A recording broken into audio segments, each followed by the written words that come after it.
like a knee shield sort of position here. So when we're playing bottom on, with no gi, it's much harder to have open guards when he's standing. So if he's standing up, for instance, my open guard is much harder to play just because I don't have the grips that I have, lapels and pants and belts and all kinds of things, even just sleeve control. Obviously in no gi we can't actually grab hold of any fabric, anything like that.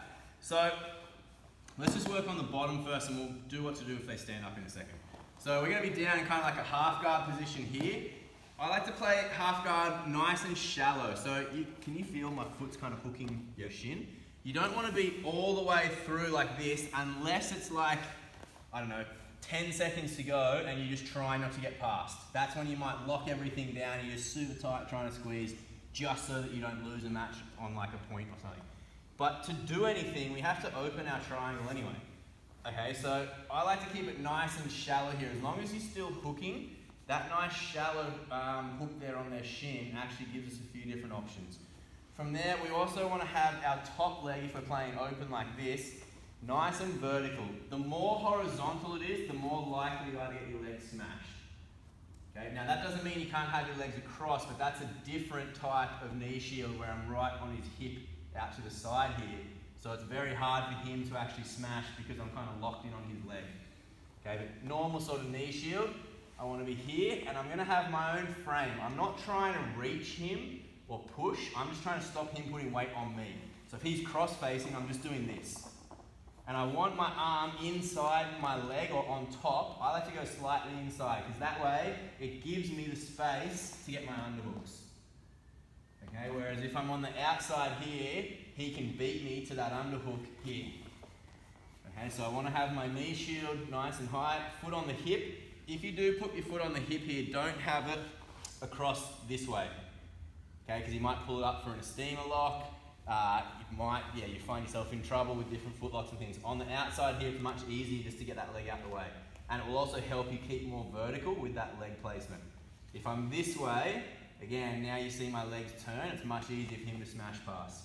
Okay, so I'm going to have my hip controlled with my foot. I'm on my side, I've got my frame, knee on the inside of the elbow, and he's trying to cross face or hold my head or whatever, and I'm just staying in this position here. Alright, so the drill we're going to do to start with, he's going to get his arm inside my leg. So he might wrap around, so go like all the way through, yeah, like that, yeah.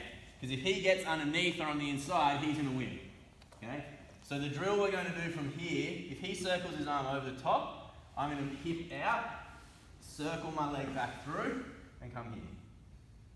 Okay? If he maybe goes over the top this way, just hold on for 1 sec, and he like elbow strikes to come in, same thing, I'm just going to frame, move my hips, but I'm still hooking his shin with my foot here. So I'm not moving my hip back and losing that connection. As I'm here, he gets his arm on the inside, I hip out, I've still got that connection down on his leg, that gives me the space to circle my leg through, or hip out and drive my knee back up through. If he tries to cross face me, I just want to be framing here on his arm. Move my hips, I'm always staying side on, moving around. I've got my nice high shin. He gets his arm inside my leg. I replace. He tries to cross face. I try to hold. Okay, so it's this little drill here. So they're trying to cross face and they're trying to get the arm inside. Again, we're on our side. We've got the shallow inside hook here.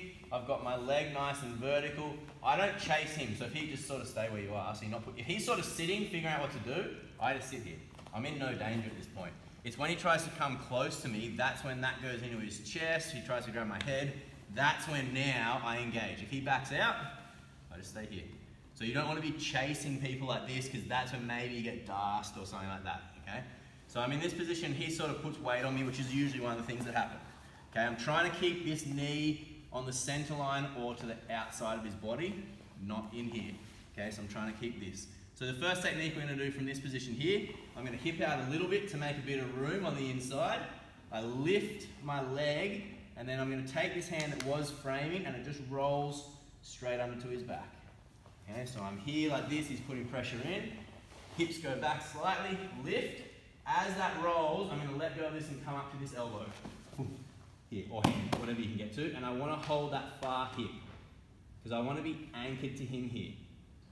Okay, now from here, if he gets a whizzer, I have to do one thing. If he doesn't get a whizzer, I do something else. 9 times out of 10, they're going to get that whizzer straight away. Okay, so from here, I'll go over 2 different options. The first one, I'm going to take my leg out. I'm going to put my head up, so I don't want to get here where I get front headlock. He comes over the top of me, starts to attack the neck and get sprawled on those things. So when I come here, I've got my knee shield, I lift, come up, grab the far hip, and I'm on my hand. I take my inside hook out. Here, my head's facing up, so if he tries to get me into a front headlock or something here, my posture's good.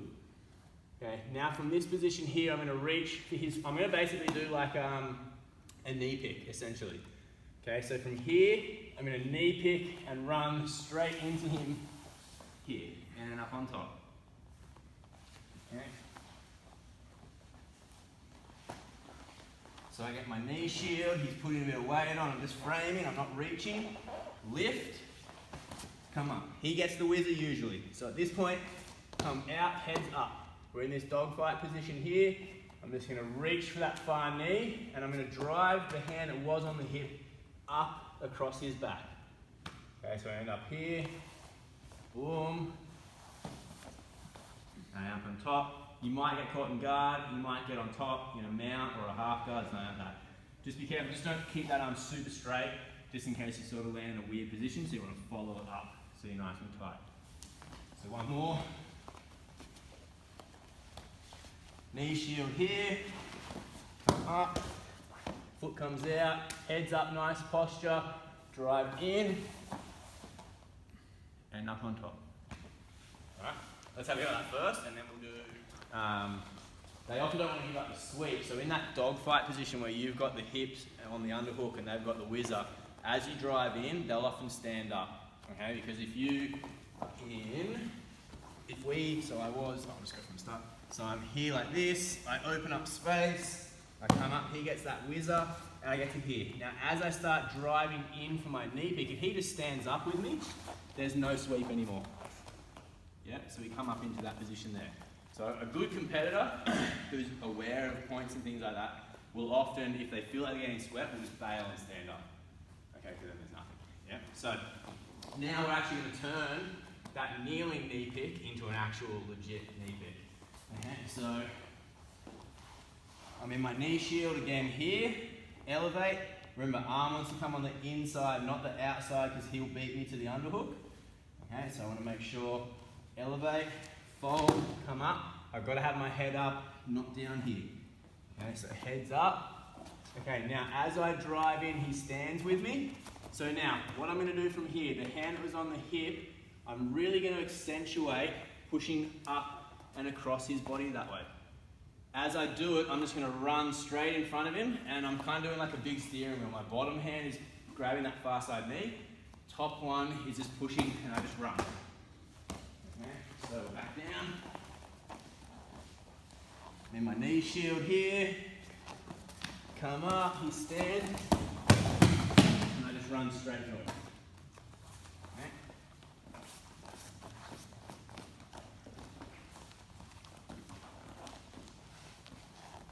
So I've got my frame here, I'm not overreaching, I'm just protecting myself. Come up, he gets the whizzer, take the hook out,